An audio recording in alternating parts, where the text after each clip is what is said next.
Warning: the following ideas are not for the faint-hearted, but if you are brave enough, sit back, relax, and allow us to enlighten you with Carl Jung's wisdom. In this groundbreaking text, Carl Jung takes us on a daring journey into the depths of the human psyche, unveiling the primal origins of the hero archetype, tracing it back to mankind's repressed libido and incestuous longing for the mother.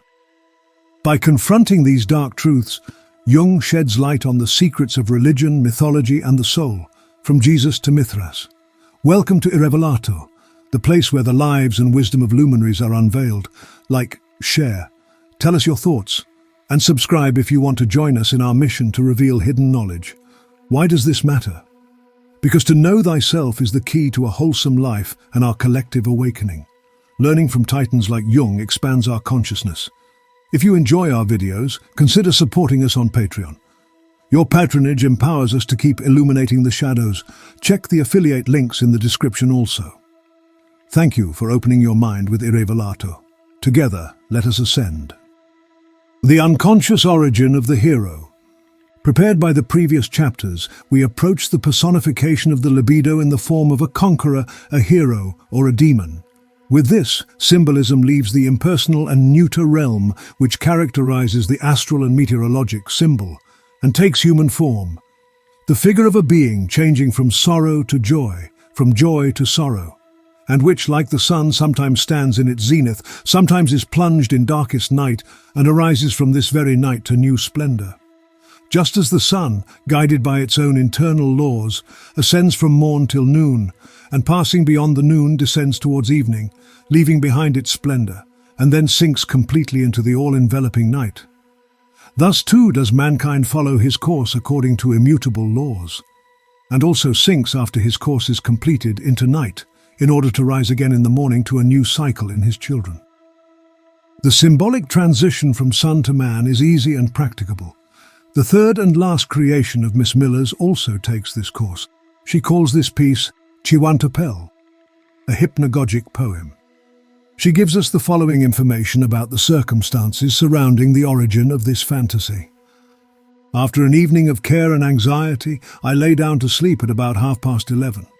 I felt excited and unable to sleep, although I was very tired. There was no light in the room. I closed my eyes, and then I had the feeling that something was about to happen.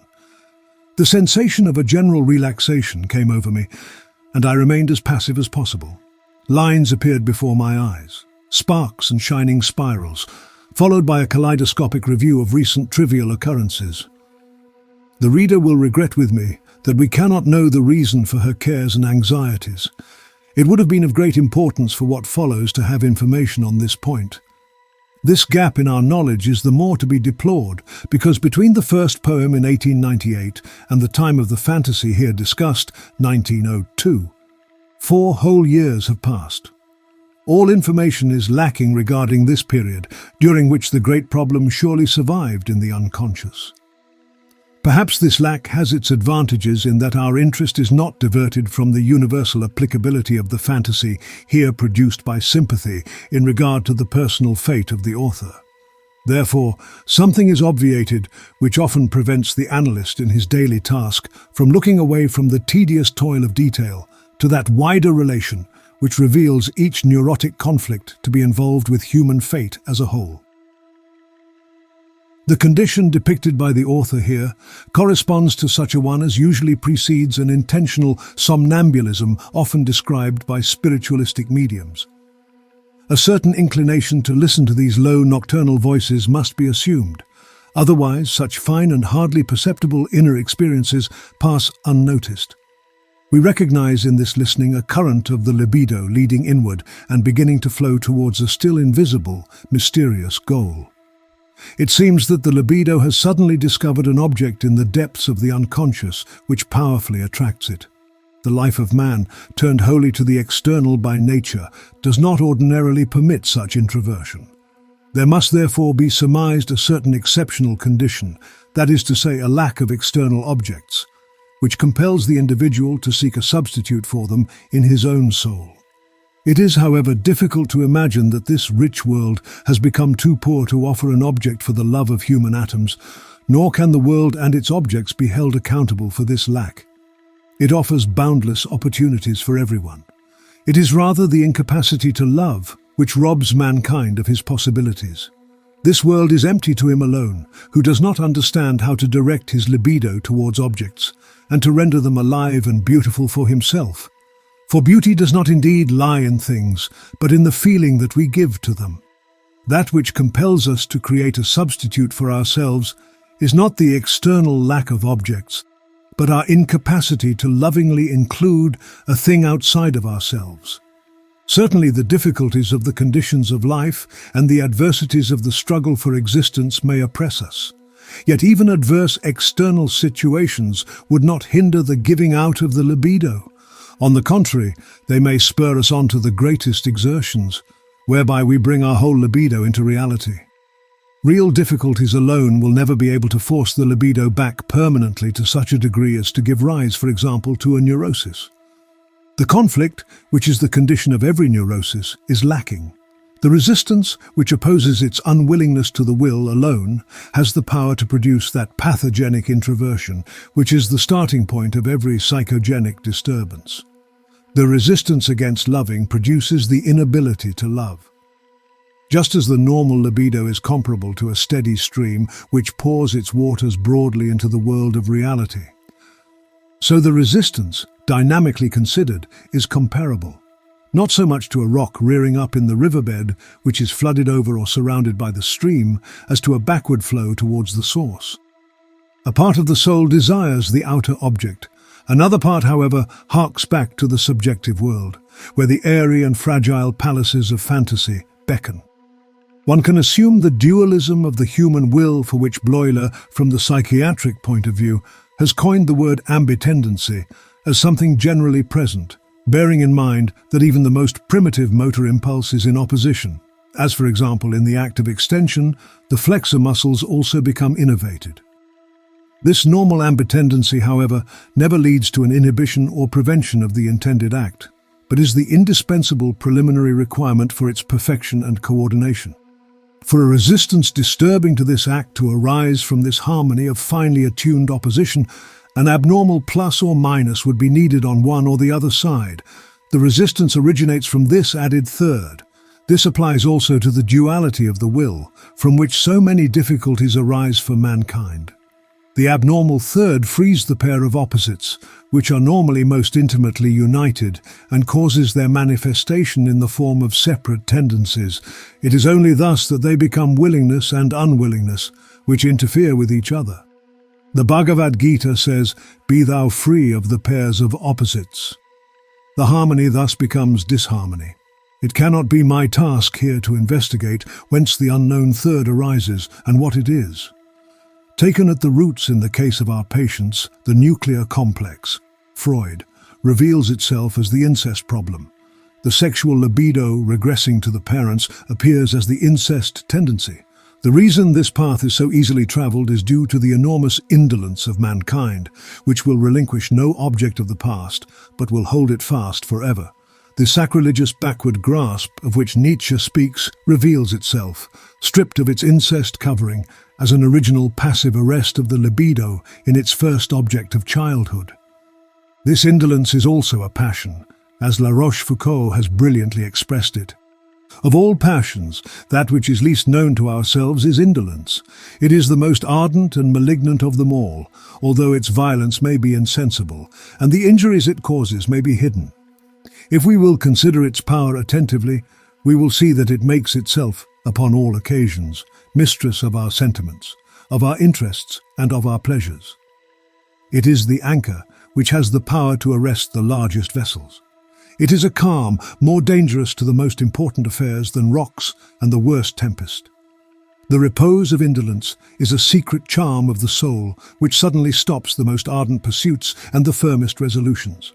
Finally, to give the true idea of this passion, one must say that indolence is like a beatitude of the soul, which consoles it for all its losses and takes the place of all its possessions.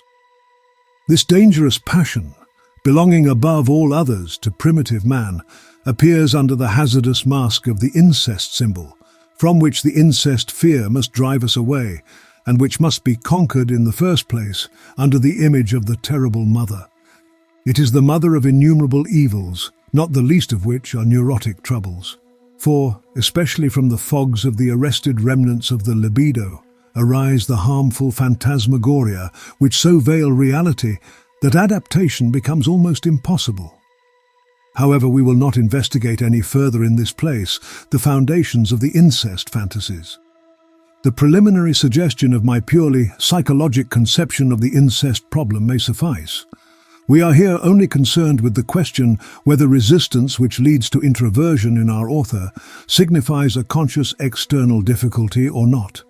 If it were an external difficulty, then indeed the libido would be violently dammed back and would produce a flood of fantasies which can best be designated as schemes, that is to say, plans as to how the obstacles could be overcome.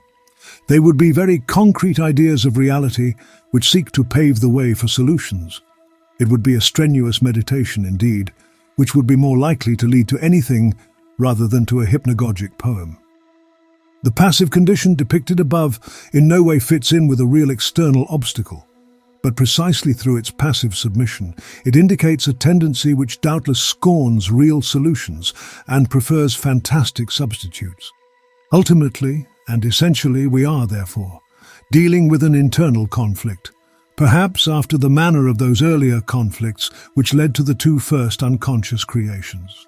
We therefore are forced to conclude that the external object cannot be loved, because a predominant amount of libido prefers a fantastic object, which must be brought up from the depths of the unconscious as a compensation for the missing reality. The visionary phenomena, produced in the first stages of introversion, are grouped among the well-known phenomena of hypnagogic vision. They form, as I explained in an earlier paper, the foundation of the true visions of the symbolic auto-revelations of the libido, as we may now express it. Miss Miller continues, "Then I had the impression that some communication was immediately impending. It seemed to me as if there were re-echoed in me the words, 'Speak, O Lord, for thy servant listens, open thou mine ears.'"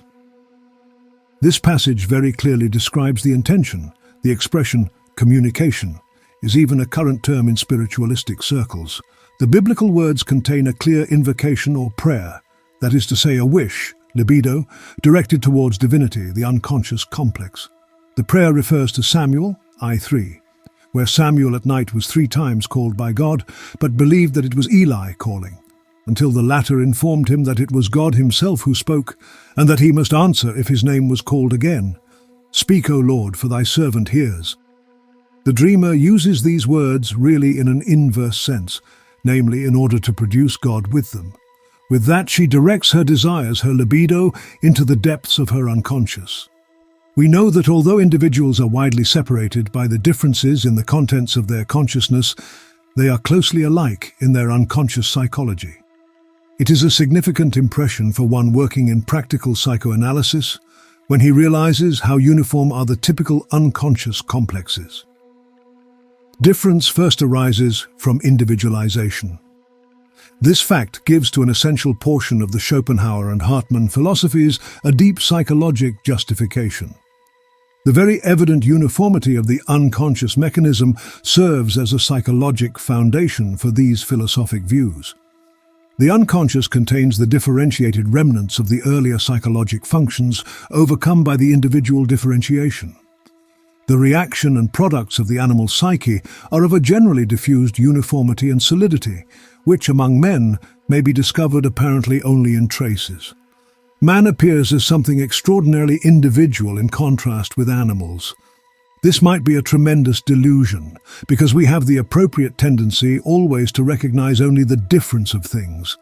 This is demanded by the psychologic adaptation which, without the most minute differentiation of the impressions, would be absolutely impossible. In opposition to this tendency, we have ever the greatest difficulty in recognizing in their common relations the things with which we are occupied in everyday life. This recognition becomes much easier with things which are more remote from us. For example, it is almost impossible for a European to differentiate the faces in a Chinese throng, although the Chinese have just as individual facial formations as the Europeans. But the similarity of their strange facial expression is much more evident to the remote onlooker than their individual differences. But when we live among the Chinese, Then the impression of their uniformity disappears more and more. And finally, the Chinese become individuals also. Individuality belongs to those conditional actualities which are greatly overrated theoretically on account of their practical significance. It does not belong to those overwhelmingly clear and therefore universally obtrusive general facts upon which a science must primarily be founded. The individual content of consciousness is therefore the most unfavorable object imaginable for psychology, because it has veiled the universally valid until it has become unrecognizable. The essence of consciousness is the process of adaptation which takes place in the most minute details. On the other hand, the unconscious is the generally diffused, which not only binds the individuals among themselves to the race, but also unites them backwards with the peoples of the past and their psychology. Thus the unconscious, surpassing the individual in its generality, is in the first place the object of a true psychology, which claims not to be psychophysical. Man as an individual is a suspicious phenomenon, the right of whose existence from a natural biological standpoint could be seriously contested, because from this point of view, the individual is only a race atom and has a significance only as a mass constituent.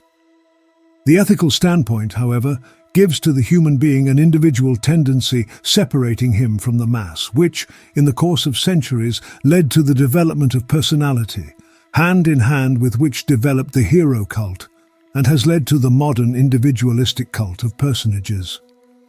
The attempts of rationalistic theology to keep hold of the personal Jesus as the last and most precious remnant of the divinity which has vanished beyond the power of the imagination corresponds to this tendency. In this respect, the Roman Catholic Church was more practical because she met the general need of the visible, or at least historically believed hero, through the fact that she placed upon the throne of worship a small but clearly perceptible god of the world, namely the Roman Pope, the Pater Patrum, and at the same time the Pontifex Maximus of the invisible upper or inner god. The sensuous demonstrability of God naturally supports the religious process of introversion, because the human figure essentially facilitates the transference, for it is not easy to imagine something lovable or venerable in a spiritual being. This tendency, everywhere present, has been secretly preserved in the rationalistic theology with its Jesus historically insisted upon. This does not mean that men love the visible God. They love him, not as he is, for he is merely a man. And when the pious wished to love humanity, they could go to their neighbors and their enemies to love them. Mankind wishes to love in God only their ideas, that is to say, the ideas which they project into God. By that they wish to love their unconscious, that is, that remnant of ancient humanity and the centuries-old past in all people, namely, the common property left behind from all development which is given to all men, like the sunshine and the air. But in loving this inheritance, they love that which is common to all. Thus they turn back to the mother of humanity, that is to say, to the spirit of the race, and regain in this way something of that connection, and of that mysterious and irresistible power which is imparted by the feeling of belonging to the herd. It is the problem of Antaeus, who preserves his gigantic strength only through contact with Mother Earth. This temporary withdrawal into oneself, which, as we have already seen, signifies a regression to the childish bond to the parent, seems to act favorably within certain limits in its effect upon the psychologic condition of the individual. It is in general to be expected that the two fundamental mechanisms of the psychoses, transference and introversion, are to a wide extent extremely appropriate methods of normal reaction against complexes. Transference as a means of escaping from the complex into reality. Introversion as a means of detaching oneself from reality through the complex. After we have informed ourselves about the general purposes of prayer, we are prepared to hear more about the vision of our dreamer. After the prayer, the head of a sphinx with an Egyptian headdress appeared, only to vanish quickly. Here the author was disturbed, so that for a moment she awoke. This vision recalls the previously mentioned fantasy of the Egyptian statue, whose rigid gesture is entirely in place here as a phenomenon of the so-called functional category. The light stages of the hypnosis are designated technically as engourdissement, stiffening. The word sphinx in the whole civilized world signifies the same as riddle. A puzzling creature who proposes riddles, like the Sphinx of Oedipus, standing at the portal of his fate like a symbolic proclamation of the inevitable. The Sphinx is a semi-theriomorphic representation of that mother image, which may be designated as the terrible mother, of whom many traces are found in mythology. This interpretation is correct for Oedipus. Here the question is open. The objection will be raised that nothing except the word Sphinx justifies the allusion to the Sphinx of Oedipus. On account of the lack of subjective materials, which in the Miller text are wholly lacking in regard to this vision, an individual interpretation would also be excluded. The suggestion of an Egyptian fantasy, Part 1, Chapter 2, is entirely insufficient to be employed here. Therefore, we are compelled, if we wish to venture at all upon an understanding of this vision, to direct ourselves, perhaps in all too daring a manner, to the available ethnographic material, under the assumption that the unconscious of the present-day man coins its symbols, as was done in the most remote past. The Sphinx, in its traditional form, is a half-human, half-animal creature, which we must, in part, interpret in the way that is applicable to such fantastic products. The reader is directed to the deductions in the first part of this volume, where the theriomorphic representations of the libido were discussed. This manner of representation is very familiar to the analyst, through the dreams and fantasies of neurotics and of normal men. The impulse is readily represented as an animal, as a bull, horse, dog, etc. One of my patients, who had questionable relations with women, and who began the treatment with the fear, so to speak, that I would surely forbid him his sexual adventures, dreamed that I, his physician, very skillfully speared to the wall a strange animal, half pig, half crocodile. Dreams swarm with such theriomorphic representations of the libido. Mixed beings, such as are in this dream, are not rare. A series of very beautiful illustrations, where especially the lower half of the animal was represented theriomorphically, has been furnished by Bertschinger. The libido, which was represented theriomorphically, is the animal sexuality which is in a repressed state. The history of repression, as we have seen, goes back to the incest problem, where the first motives for moral resistance against sexuality display themselves. The objects of the repressed libido are, in the last degree, the images of father and mother. Therefore, the theriomorphic symbols, insofar as they do not symbolize merely the libido in general, have a tendency to present father and mother. For example, father represented by a bull, mother by a cow. From these roots, as we pointed out earlier, might probably arise the theriomorphic attributes of the divinity. In as far as the repressed libido manifests itself under certain conditions, as anxiety, these animals are generally of a horrible nature. In consciousness we are attached by all sacred bonds to the mother. In the dream she pursues us as a terrible animal. The Sphinx, mythologically considered, is actually a fear animal, which reveals distinct traits of a mother derivate. In the Oedipus legend, the Sphinx is sent by Hera, who hates Thebes on account of the birth of Bacchus. Because Oedipus conquers the Sphinx, which is nothing but fear of the mother, he must marry Jocasta, his mother, for the throne and the hand of the widowed queen of Thebes belonged to him who freed the land from the plague of the Sphinx. The genealogy of the Sphinx is rich in allusions to the problem touched upon here. She is a daughter of Echnida, a mixed being, a beautiful maiden above, a hideous serpent below. This double creature corresponds to the picture of the mother. Above, the human, lovely and attractive half. Below, the horrible animal half, converted into a fear animal through the incest prohibition. Echnida is derived from the All-Mother, the Mother Earth, Gaia, who with Tartaros, the personified underworld, the place of horrors, brought her forth. Echnida herself is the mother of all terrors, of the Chimera, Scylla, Gorgo, of the horrible Cerberus, of the Nemean lion, and of the eagle who devoured the liver of Prometheus. Besides this, she gave birth to a number of dragons.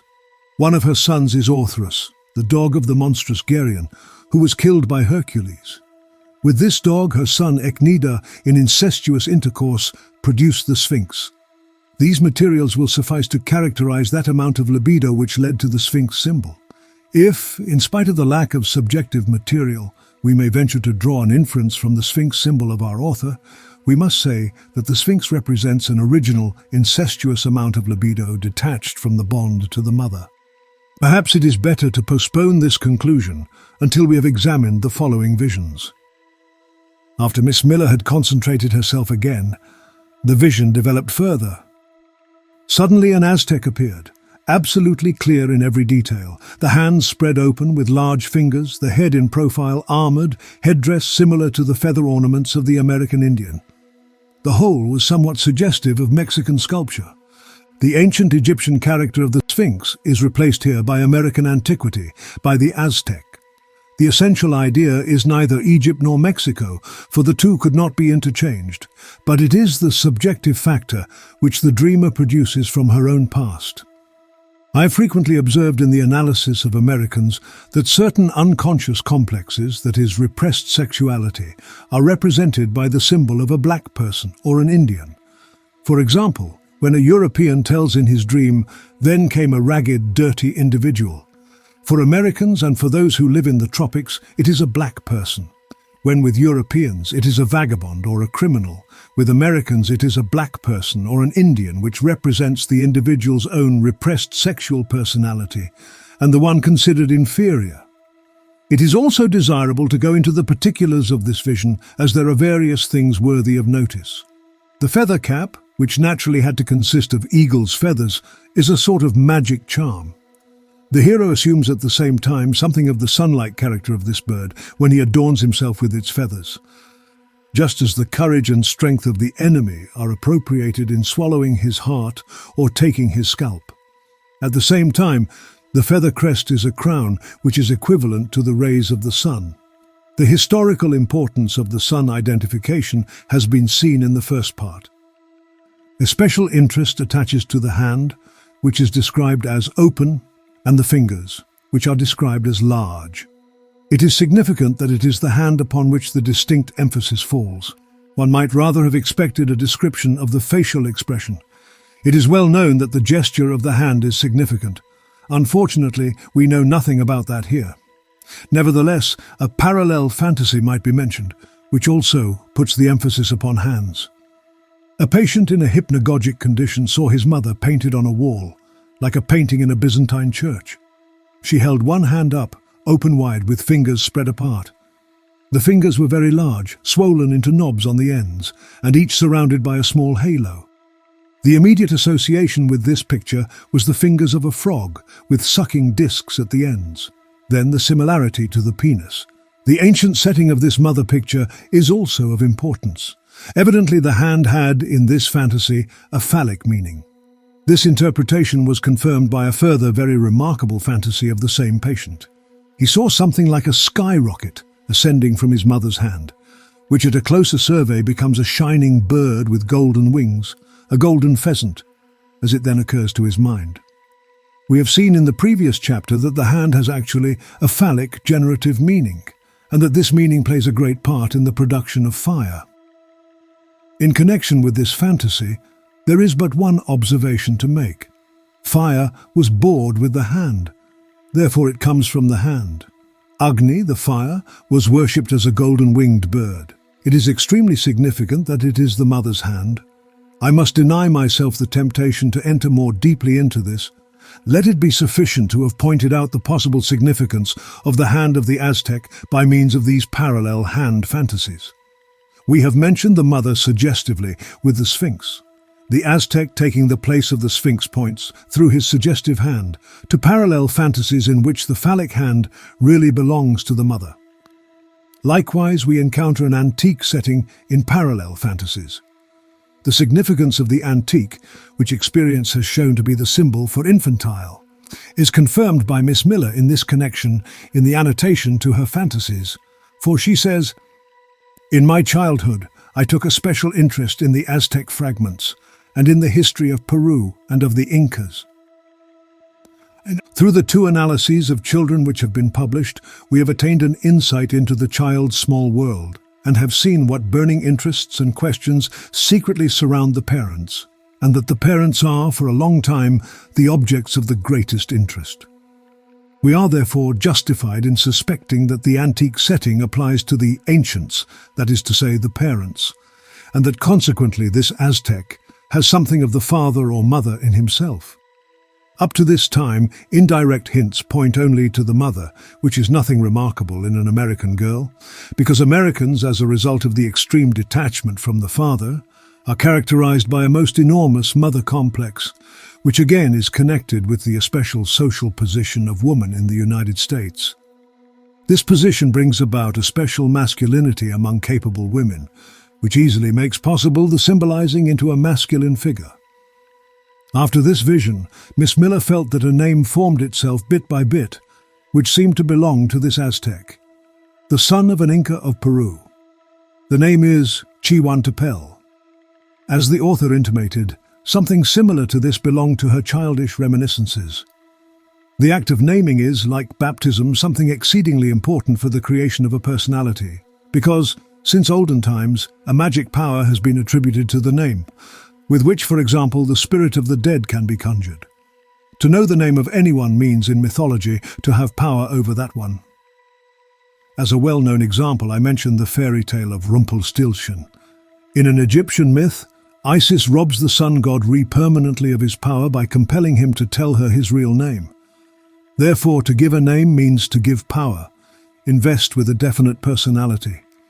The author observed, in regard to the name itself, that it reminded her very much of the impressive name Popocatépetl, a name which belongs to unforgettable school memories and, to the greatest indignation of the patient, very often emerges in an analysis in a dream or fantasy, and brings with it that same old joke which one heard in school, told oneself and later again forgot. Although one might hesitate to consider this unhallowed joke as of psychologic importance, still one must inquire for the reason of its being. One must also put as a counter-question, why is it always Popocatépetl and not the neighboring Iztaccíhuatl, or the even higher and just as clear Orizaba? The last has certainly the more beautiful and more easily pronounced name. Popocatépetl is impressive because of its onomatopoetic name. In English, the word is to pop, popgun, which is here considered as onomatopoecy. In German, the words are Hinterpommern, Pumpernickel, Bombe, Petard. Lepet means flatus. The frequent German word popo, podex, does not indeed exist in English, but flatus is designated as to poop in childish speech. The act of defecation is often designated as to pop. A joking name for the posterior part is the bum. Poop also means the rear end of a ship. In French, pouf is onomatopoetic. Puffer means platzen, to explode. La poupe means rear end of ship. Le poupard means the baby in arms. La poupée means doll. Poupon is a pet name for a chubby-faced child. In Dutch pop, German poupée and Latin popis means doll. In Plautus, however, it is also used jokingly for the posterior part of the body. Pupus means child. Pupula means girl, little dolly. The Greek word popouzo designates a cracking, snapping or blowing sound. It is used of kissing. By Theocritus also of the associated noise of flute blowing. The etymologic parallels show a remarkable relationship between the part of the body in question and the child. This relationship we will mention here only to let it drop at once, as this question will claim our attention later. One of my patients in his childhood had always connected the act of defecation with a fantasy that his posterior was a volcano and a violent eruption took place, explosion of gases and gushings forth of lava. The terms for the elemental occurrences of nature are originally not at all poetical. One thinks, for example, of the beautiful phenomenon of the meteor, which the German language most unpoetically calls Sternschnuppe, the smouldering wick of a star. Certain South American Indians call the shooting star the urine of the stars. According to the principle of the least resistance, expressions are taken from the nearest source available. For example, the transference of the metonymic expression of urination as chiffons to rain. Now it seems to be very obscure why the mystical figure of Chihuantepel, whom Miss Miller in a note compares to the control spirit of the spiritualistic medium, is found in such a disreputable neighborhood that his name, was brought into relation with this particular part of the body. In order to understand this possibility, we must realize that when we produce from the unconscious, the first to be brought forth is the infantile material long lost in memory. One must therefore take the point of view of that time in which this infantile material was still on the surface. If now a much-honored object is related in the unconscious to the anus, then one must conclude that something of a high valuation was expressed thereby. The question is only whether this corresponds to the psychology of the child. Before we enter upon this question, it must be stated that the anal region is very closely connected with veneration. One thinks of the traditional feces of the Great Mogul. An Oriental tale has the same to say of Christian knights, who anointed themselves with the excrement of the Pope and cardinals in order to make themselves formidable.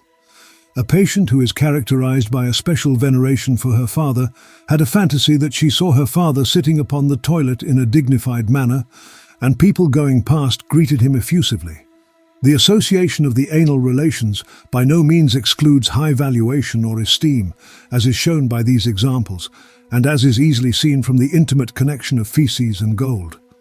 Here the most worthless comes into the closest relation with the most valuable. This also happens in religious valuations.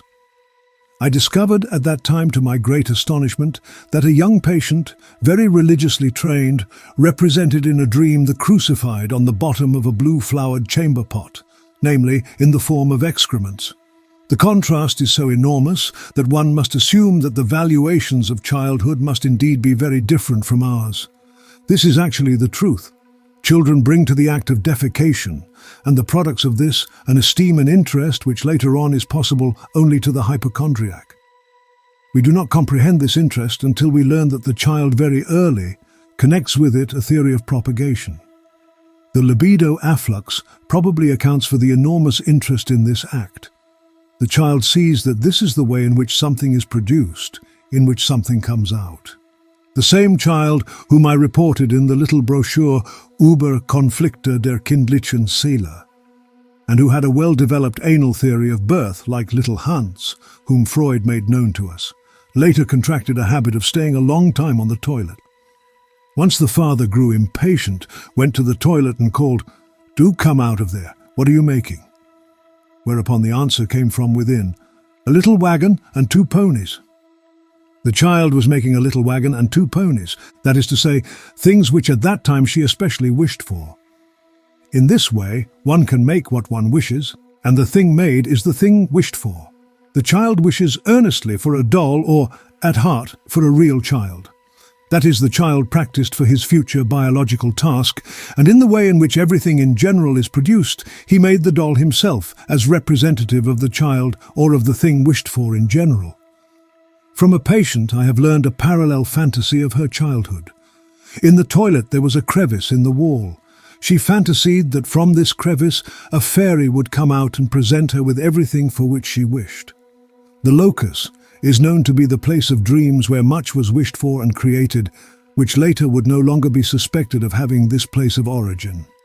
A pathological fantasy in place here is told us by Lombroso concerning 2 insane artists. Each of them considered himself God and the ruler of the world. They created or produced the world by making it come forth from the rectum, just as the egg of birds originates in the egg canal. One of these 2 artists was endowed with a true artistic sense. He painted a picture in which he was just in the act of creation. The world came forth from his anus. The membrum was in full erection. He was naked, surrounded by women, and with all insignia of his power. The excrement is in a certain sense the thing wished for, and on that account it receives the corresponding valuation. When I first understood this connection, an observation made long ago, and which disturbed me greatly because I never rightly understood it, became clear to me. It concerned an educated patient who, under very tragic circumstances, had to be separated from her husband and child, and was brought into the insane asylum. She exhibited a typical apathy and slovenliness, which was considered as effective mental deterioration. Even at that time I doubted this deterioration and was inclined to regard it as a secondary adjustment. I took especial pains to ascertain how I could discover the existence of the affect in this case. Finally, after more than 3 hours' hard work, I succeeded in finding a train of thought which suddenly brought the patient into a completely adequate and therefore strongly emotional state. At this moment, the affective connection with her was completely re-established. That happened in the forenoon. When I returned at the appointed time in the evening to the ward to see her, she had, for my reception, smeared herself from head to foot with excrement and cried laughingly, "Do I please you so?" She had never done that before. It was plainly destined for me. The impression which I received was one of a personal affront, and as a result of this, I was convinced for years after of the effective deterioration of such cases. Now we understand this act as an infantile ceremony of welcome, or a declaration of love. The origin of unquenchable, that is to say, an unconscious personality, therefore means, in the sense of the previous explanation, I make, produce, invent him myself. It is a sort of human creation or birth by the anal route. The first people were made from excrement, potter's earth or clay. The Latin lutum, which really means moistened earth, also has the transferred meaning of dirt. In Plautus, it is even a term of abuse, something like, "you scum." The birth from the anus also reminds us of the motive of throwing behind oneself. A well-known example is the oracular command which Deucalion and Pyrrha, who were the only survivors from the Great Flood, received. They were to throw behind them the bones of the Great Mother. They then threw behind them stones from which mankind sprang. According to a tradition, the dactyli in a similar manner sprang from dust, which the nymph Anchiale threw behind her. There is also humorous significance attached to the anal products. The excrements are often considered in popular humor as a monument or memorial, which plays a special part in regard to the criminal in the form of grumus murdae. Everyone knows the humorous story of the man who, led by the spirit through labyrinthian passages to a hidden treasure after he had shed all his pieces of clothing, deposited excrement as a last guidepost on his road. In a more distant past, a sign of this kind possessed as great a significance as the dung of animals to indicate the direction taken. Simple monuments, little stone figure, have taken the place of this perishable mark. It is noteworthy that Miss Miller quotes another case where a name suddenly obtruded itself parallel to the emerging into consciousness of unquenchable, namely Ahama Rama, with the feeling that it dealt with something Assyrian. As a possible source of this, there occurred to her Asurabama, who made cuneiform bricks. Those imperishable documents made from clay, the monuments of the most ancient history. If it were not emphasized that the bricks are cuneiform, then it might mean ambiguously wedge-shaped bricks, which is more suggestive of our interpretation than that of the author. Miss Miller remarks that besides the name Asurabama, she also thought of Ahasuerus, or Ahasverus. This fantasy leads to a very different aspect of the problem of the unconscious personality.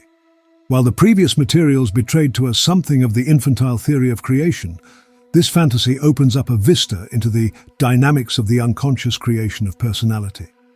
Ahasver is, as is well known, the wandering Jew. He is characterized by endless and restless wanderings until the end of the world. The fact that the author has thought of this particular name justifies us in following this trail. The legend of Ahasver, the first literary traces of which belong to the 13th century, seems to be of Occidental origin, and belongs to those ideas which possess indestructible 216 vital energy. The figure of the wandering Jew has undergone more literary elaboration than the figure of Faust, and nearly all of this work belongs to the last century. If the figure is not called Ahasver, still it is there under another name, perhaps as Count of Saint-Germain, the mysterious Rosicrucian, whose immortality was assured, and whose temporary residence, the land, was equally known.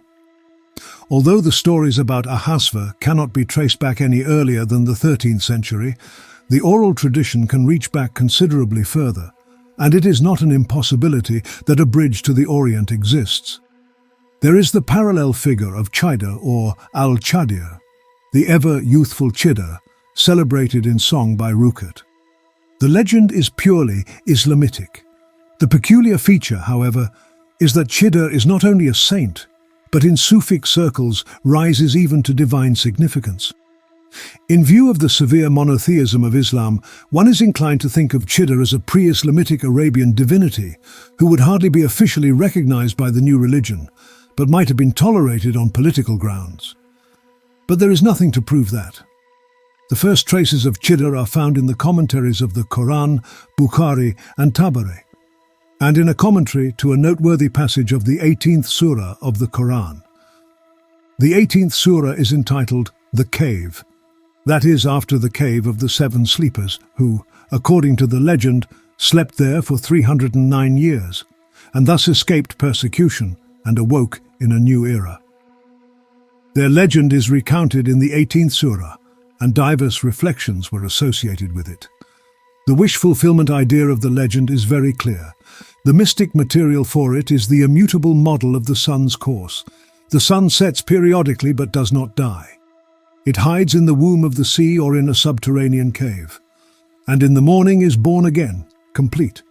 The language in which this astronomic occurrence is clothed is one of clear symbolism. The sun returns into the mother's womb and after some time is again born. Of course, this event is properly an incestuous act, of which in mythology clear traces are still retained, not the least of which is the circumstance that the dying and resurrected gods are the lovers of their own mothers or have generated themselves through their own mothers. Christ, as the God becoming flesh, has generated himself through Mary. Mithra has done the same. These gods are unmistakable sun gods, for the sun also does this in order to again renew himself. Naturally, it is not to be assumed that astronomy came first and these conceptions of gods afterwards. The process was, as always, inverted, and it is even true that primitive magic charms of rebirth, baptism, superstitious usages of all sorts, concerning the cure of the sick, etc., were projected into the heavens.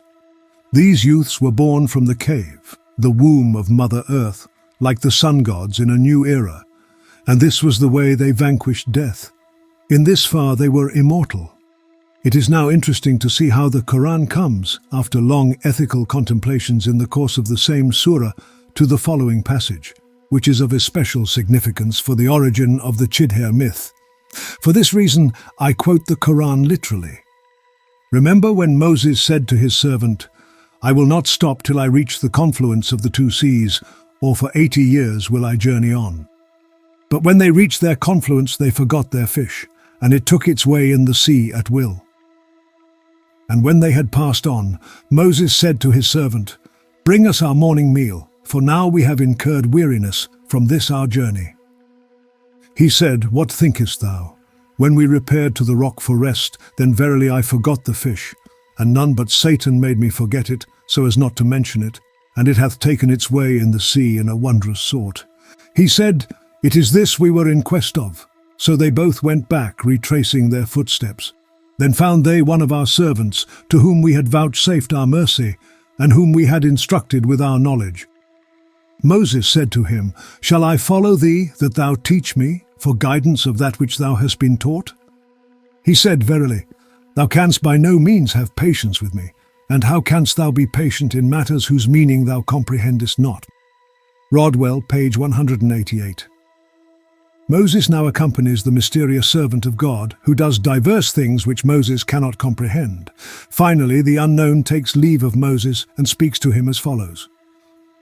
"They will ask thee of Dhul Karnain, the two-horned. Say, I will recite to you an account of him. Verily, we established his power upon the earth, and we gave him a means to accomplish every end.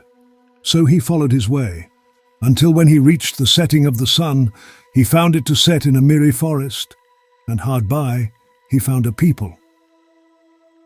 Now follows a moral reflection. Then the narrative continues. Then he followed his course further until he came to the place where the sun rises. If now we wish to know who is the unknown servant of God, we are told in this passage he is Dhul-Khan in Alexander the sun. He goes to the place of setting and he goes to the place of rising. The passage about the unknown servant of God is explained by the commentaries in a well-defined legend. The servant is Chidha, the verdant one, the never-tiring wanderer who roams for hundreds and thousands of years over lands and seas, the teacher and counselor of pious men, the one wise in divine knowledge, the immortal. The authority of the Tabari associates Chidha with Dhul-Karnain. Chidha is said to have reached the stream of life as a follower of Alexander, and both unwittingly had drunk of it, so that they became immortal. Moreover, Chidher is identified by the old commentators with Elias, who also did not die, but who was taken to heaven in a fiery chariot. Elias is Helios. It is to be observed that Ahasver also owes his existence to an obscure place in the Holy Christian Scriptures. This place is to be found in Matthew 16:28. First comes the scene where Christ appoints Peter as the rock of his church and nominates him the governor of his power. After that follows the prophecy of his death, and then comes the passage, "Verily I say unto you, there be some standing here, which shall not taste of death, till they see the Son of Man coming in his kingdom." Here follows the scene of the transfiguration, "And was transfigured before them, and his face did shine as the sun, and his raiment was white as the light. And behold, there appeared unto them Moses and Elias, talking with him. Then answered Peter, and said unto Jesus, Lord, it is good for us to be here. If thou wilt, let us make here 3 tabernacles, one for thee, and one for Moses, and one for Elias." From these passages it appears that Christ stands on the same plane as Elias without being identified with him, although the people consider him as Elias. The Ascension places Christ as identical with Elias. The prophecy of Christ shows that there exist, aside from himself, one or more immortals who shall not die until Parusai. According to John 21, 22nd verse, the boy John was considered as one of these immortals. And in the legend he is in fact not dead, but merely sleeping in the ground until Parusai, and breathes so that the dust swirls round his grave. As is evident, there are passable bridges from Christ by way of Elias to Chidher and Ahasuerus. It is said in an account of this legend that Dulkarnain led his friend Chidher to the source of life in order to have him drink of immortality. Alexander also bathed in the stream of life and performed the ritual ablutions. As I previously mentioned in a footnote, according to Matthew 17, 12th verse, John the Baptist is Elias, therefore primarily identical with Chidher. Now, however, it is to be noted that in the Arabian legend, Chidher appears rather as a companion or accompanied. Chidher with Dulkarnain, or with Elias, like unto them, or identified with them. There are therefore 2 similar figures who resemble each other, but who, nevertheless, are distinct. The analogous situation in the Christian legend is found in the scene by the Jordan, where John leads Christ to the source of life. Christ is there, the subordinate, John the superior, similar to Dulkarnain and Chidher, or Chidher and Moses, also Elias. The latter relation especially is such that Vollers compares Chidher and Elias on the one side with Gilgamesh and his mortal brother Eabani. On the other side with the Dioscuri, one of whom is immortal, the other mortal. This relation is also found in Christ and John the Baptist on the one hand, and Christ and Peter on the other. The last-named parallel only finds its explanation through comparison with the Mithraic mysteries, where the esoteric contents are revealed to us through monuments.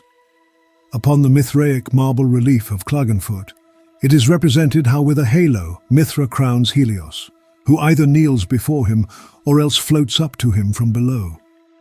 Mithra is represented on a Mithraic monument of Osterburken as holding in his right hand the shoulder of the mystic ox above Helios, who stands bowed. Down before him, the left hand resting on a sword hilt. A crown lies between them on the ground.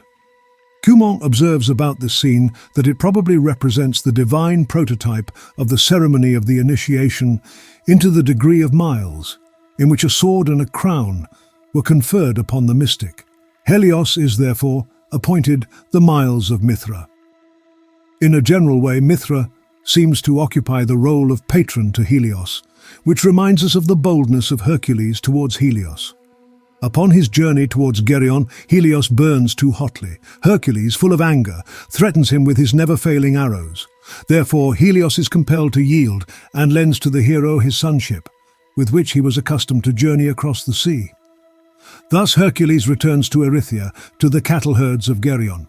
On the monument at Klagenfurt, Mithra is furthermore represented pressing Helios's hand, either in farewell or as a ratification. In a further scene, Mithra mounts the chariot of Helios, either for the ascension or the sea journey.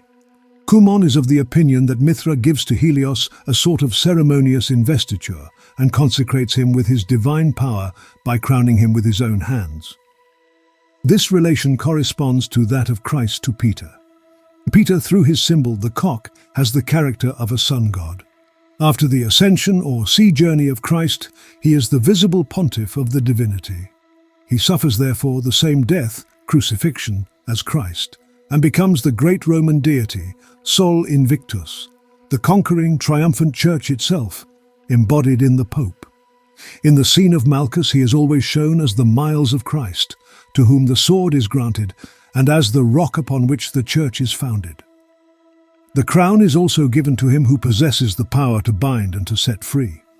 Thus, Christ, like the sun, is the visible God, whereas the Pope, like the heir of the Roman Caesars, is solis invicti comes.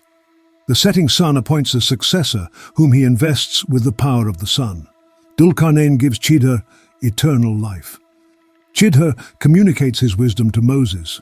There even exists a report, according to which the forgetful servant of Joshua drinks from the well of life, whereupon he becomes immortal and is placed in a ship by Chidha and Moses as a punishment, and is cast out to sea, once more a fragment of a sun myth, the motive of the sea journey.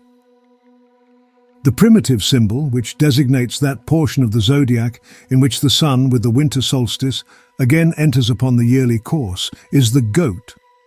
Fish sign, the Aigokeros. The sun mounts like a goat to the highest mountain, and later goes into the water as a fish. The fish is the symbol of the child, for the child before his birth lives in the water like a fish, and the sun, because it plunges into the sea, becomes equally child and fish. The fish, however, is also a phallic symbol, also a symbol for the woman. Briefly stated, the fish is a libido symbol, and indeed, as it seems, predominantly for the renewal of the libido. The journey of Moses with his servant is a life journey, 80 years. They grow old and lose their life force, libido. That is, they lose the fish which pursues its course in a marvelous manner to the sea, which means the setting of the sun. When the two notice their loss, they discover at the place where the source of life is found, where the dead fish revived and sprang into the sea, Chidha, wrapped in his mantle, sitting on the ground. According to another version, he sat on an island in the sea, or in the wettest place on earth. That is, he was just born from the maternal depths. Where the fish vanished, Chidha, the verdant one, was born as a son of the deep waters, his head veiled, a kabir, a proclaimer of divine wisdom, the old Babylonian Oannes-Ea, who was represented in the form of a fish, and daily came from the sea as a fish to teach the people wisdom. His name was brought into connection with John's. With the rising of the renewed sun, all that lived in darkness, as water animal or fish, surrounded by all terrors of night and death, became as the shining fiery firmament of the day. Thus the words of John the Baptist gain a special meaning. I indeed baptize you with water unto repentance, but he that cometh after me is mightier than I, whose shoes I am not worthy to bear. He shall baptize you with the Holy Ghost and with fire. With Vollers, we may also compare Chidha and Elias, Moses and his servant Joshua, with Gilgamesh and his brother Ibani. Gilgamesh wandered through the world, driven by anxiety and longing, to find immortality. His path led him across the seas to the wise Utnapishtim, Noah, who knew how to cross the waters of death. There Gilgamesh had to dive down to the bottom of the sea for the magical herb, which was to lead him back to the land of men. When he had come again to his native land, a serpent stole the magic plant from him. The fish again slid into the sea. But on the return from the land of the blessed, an immortal mariner accompanied him, who, banished by a curse of Utnapishtim, was forbidden to return to the land of the blessed. Gilgamesh's journey had lost its purpose on account of the loss of the magic herb. Instead, he is accompanied by an immortal, whose fate indeed we cannot learn from the fragments of the epics. This banished immortal is the model for Ahasver, as Jensen aptly remarked. Again, we encounter the motive of the Dioscuri, mortal and immortal, setting and rising sun. This motive is also represented as if projected from the hero. The sacrificium mithriacum, the sacrifice of the bull, is in its religious representation very often flanked by the two dadaphors, kotes and kotopates, one with a raised and the other with a lowered torch. They represent brothers who reveal their character through the symbolic position of the torch. Cumont connects them, not without meaning, with the sepulchral erotes, who as genii with the reversed torches have traditional meaning. The one is supposed to stand for death, and the other for life. I cannot refrain from mentioning the similarity between the sacrificium mithriacum, where the sacrificed bull in the center is flanked on both sides by dadaphors, to the Christian sacrifice of the lamb, ram. The crucified is also traditionally flanked by the two thieves, one of whom ascends to paradise, while the other descends to hell. The idea of the mortal and the immortal seems to have passed also into the Christian worship. Semitic gods are often represented as flanked by two paradroits. For example, Baal of Edessa, accompanied by Aziz and Monimos, Baal as the sun, accompanied by Mars and Mercury, as expressed in astronomical teachings. According to the Chaldean view, the gods are grouped into triads. In this circle of ideas belongs also the Trinity, the idea of the triune God, in which Christ must be considered in his unity with the Father and the Holy Ghost. So too do the two thieves belong inwardly to Christ. The two dadaphors are, as Cumont points out, nothing but offshoots from the chief figure of Mithra, to whom belongs a mysterious threefold character. According to an account of Dionysus Areopagita, the magicians celebrated a festival to triplatio Mithrou. An observation likewise referring to the Trinity is made by Plutarch concerning Ormuzd, tris auton auxesus apestese tu Eliou. The Trinity, as three different states of the unity, is also a Christian thought. In the very first place, this suggests a sun myth. An observation by Macrobius 118 seems to lend support to this idea. He autem aetatum diversitates ad solem referuntur, ut parvulus videatur hiemali solstitio, qualem Egypti proferunt ex adito dixerta, equinoctio vernali figura juvenis ornatur. Postea statuitur aetas ejus plenissima effigie barbae solstitio estivo. Exunde per diminutiones veluti senescenti quarta forma Deus figuratur. As Cumont observes, Kotes and Kotopates occasionally carry in their hands the head of a bull and a scorpion. Taurus and Scorpio are equinoctial signs, which clearly indicate that the sacrificial scene refers primarily to the sun cycle. The rising sun, which sacrifices itself at 227, the summer solstice, and the setting sun. In the sacrificial scene, the symbol of the rising and setting sun was not easily represented. Therefore, this idea was removed from the sacrificial image. We have pointed out above that the Dioscuri represent a similar idea, although in a somewhat different form. The one sun is always mortal, the other immortal. As this entire sun mythology is merely a psychologic projection to the heavens, the fundamental thesis probably is as follows. Just as man consists of a mortal and immortal part, so the sun is a pair of brothers, one being mortal, the other immortal. This thought lies at the basis of all theology in general. Man is indeed mortal, but there are some who are immortal, or there is something in us which is immortal. Thus the gods, a Chidder or a Saint Germain, are our immortal part, which, though incomprehensible, dwells among us somewhere. Comparison with the sun teaches us over and over again that the gods are libido. It is that part of us which is immortal, since it represents that bond through which we feel that in the race we are never extinguished. It is life from the life of mankind. Its springs which well up from the depths of the unconscious come, as does our life in general, from the root of the whole of humanity, since we are indeed only a twig broken off from the mother and transplanted. Since the divine in us is the libido, we must not wonder that we have taken along with us in our theology ancient representations from olden times, which give the triune figure to the god. We have taken this triplasion theon from the phallic symbolism, the originality of which may well be uncontested. The male genitals are the basis for this trinity. It is an anatomical fact that one testicle is generally placed somewhat higher than the other, and it is also a very old, but nevertheless still surviving superstition, that one testicle generates a boy and the other a girl. A late Babylonian bas-relief from Lajarde's collection seems to be in accordance with this view. In the middle of the image stands an androgynous god, masculine and feminine face. Upon the right, male side, is found a serpent with a sun halo round its head. Upon the left, female side, there is also a serpent, with the moon above its head. Above the head of the god, there are 3 stars. This ensemble would seem to confirm the trinity of the representation. The sun serpent at the right side is male. The serpent at the left side is female, signified by the moon. This image possesses a symbolic sexual suffix, which makes the sexual significance of the whole obtrusive. Upon the male side, a rome is found, a favorite symbol of the female genitals. Upon the female side, there is a wheel or fele. A wheel always refers to the sun, but the spokes are thickened and enlarged at the ends, which suggests phallic symbolism. It seems to be a phallic wheel, which was not unknown in antiquity. There are obscene bas-reliefs, where Cupid turns a wheel of nothing but phalli. It is not only the serpent which suggests the phallic significance of the sun. I quote one especially marked case, from an abundance of proof. In the antique collection at Verona, I discovered a late Roman mystic inscription, in which are the following representations. These symbols are easily read: sun, phallus, moon, vagina, uterus. This interpretation is confirmed by another figure of the same collection.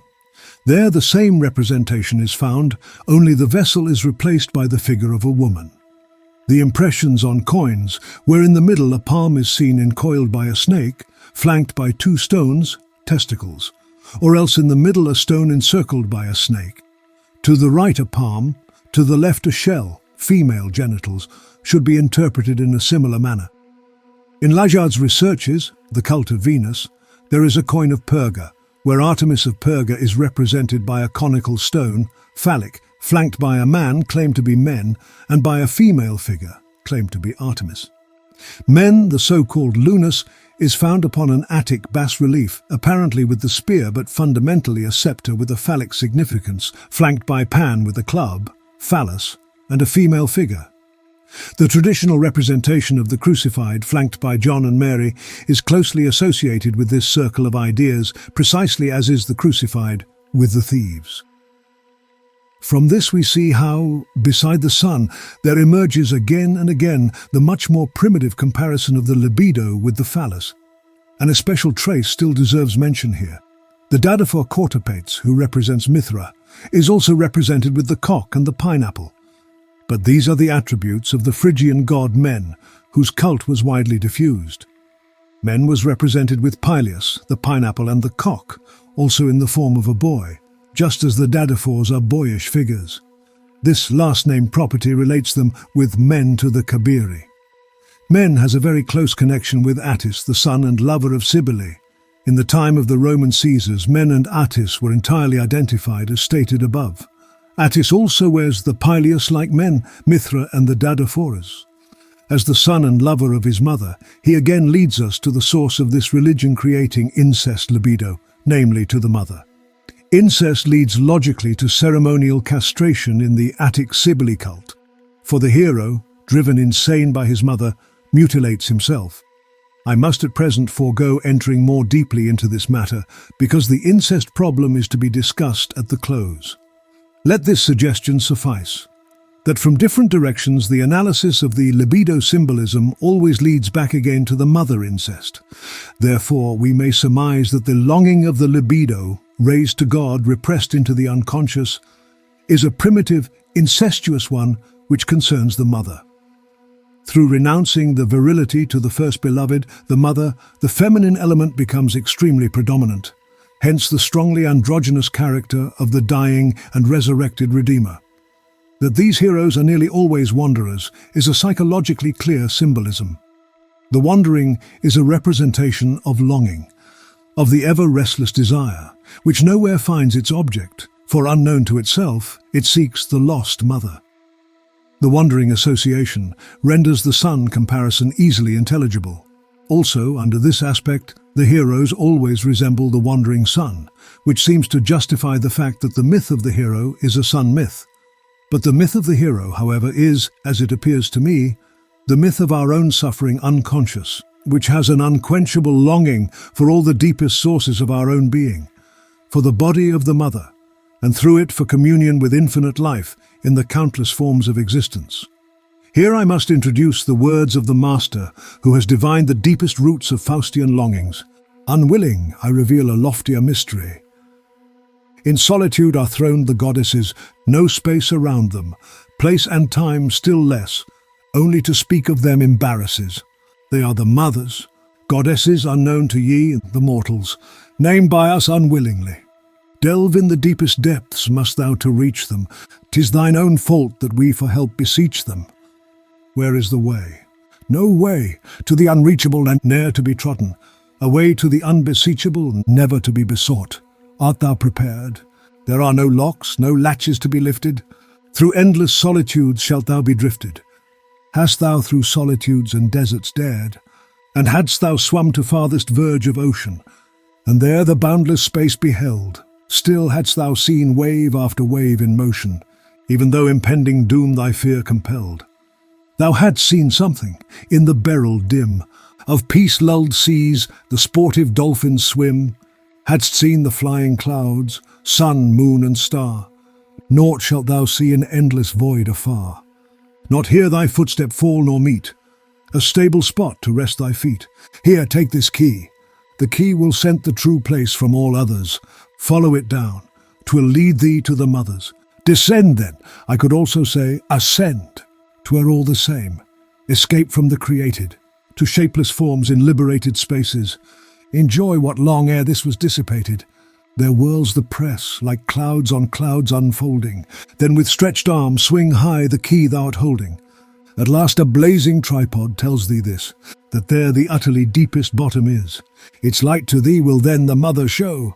Some in their seats, the others stand or go. At their own will, formation, transformation, the eternal mind's eternal recreation.